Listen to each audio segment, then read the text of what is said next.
ഞങ്ങൾ രണ്ടും ഏകദേശം ഒരു കാലഘട്ടത്തിലുള്ളവരാണ്. ഞങ്ങൾ രണ്ടും മരിച്ചു.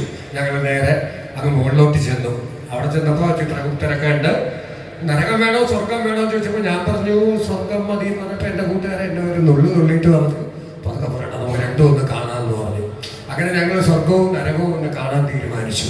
സത്യം പറഞ്ഞാൽ സ്വർഗത്തിൽ ചെന്നപ്പോൾ ഭയങ്കര സന്തോഷം. അവിടെ നമ്മുടെ മഹാന്മാർ ഗാന്ധിജിയെ പോലെയുള്ളവരും എല്ലാം ഉണ്ട്. നല്ല ചന്ദനവും നല്ല ഗാനങ്ങളും ഈ പറഞ്ഞ പോലെ അന്താക്ഷരിയും എല്ലാം നടക്കുന്നു. ഭസ്മത്തിൻ്റെ മണമൊക്കെ.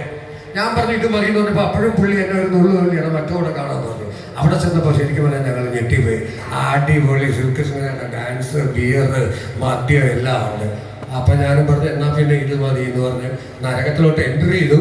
അവിടെ ചെന്നപ്പോൾ ഇതൊന്നുമില്ല. തിളയ്ക്കുന്ന എണ്ണയിലെ അട്ടയും പാറ്റയും. അപ്പം ഞങ്ങൾ വെച്ച് നേരത്തെ കണ്ട ഡാൻസും അതൊക്കെ അഡ്വർടൈസ്മെന്റ്, എന്നാലേ നീയൊക്കെ ഇങ്ങോട്ട് വരുള്ളൂ എന്ന് പറഞ്ഞ പോലെ ഇത് നമ്മളെ ഭയപ്പെടുത്തുന്നതാണ് ഇത് രണ്ടും. അതുകൊണ്ട് നമ്മളത് ചിന്തിച്ചാൽ നമ്മൾ നേർവഴിക്ക് പോകും എന്നുള്ളതാണ്. എന്തായാലും ഞാനിനി ഒരുപാട് നീട്ടുന്നില്ല.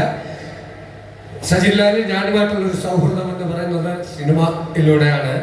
സജിൻലാലിൻ്റെ ഒരു കാലിബർ, അദ്ദേഹം മാക്ടയുടെ ചെയർമാനാണ്.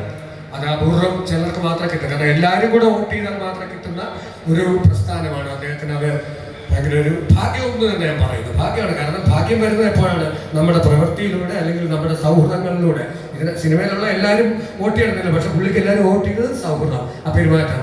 ഇപ്പൊ അദ്ദേഹം പോലും ഞാൻ സ്റ്റേജിലേക്ക് വിളിച്ചിട്ട് അദ്ദേഹം വരുന്നില്ല. അദ്ദേഹം നമ്മൾ സിനിമയിലൊക്കെ തിരക്കഥാകൃത്ത് സംവിധായകരൊക്കെ ബിഹൈൻഡ് ദ സ്ക്രീനാണ് എന്ന് പറഞ്ഞാൽ ഇവിടെയും പുള്ളി ബാക്കിൽ നിൽക്കുകയാണ് എല്ലാവരെയും നയിക്കാനായിട്ട്. ഇന്ന് 12 വർഷം തികയുന്ന ഇത്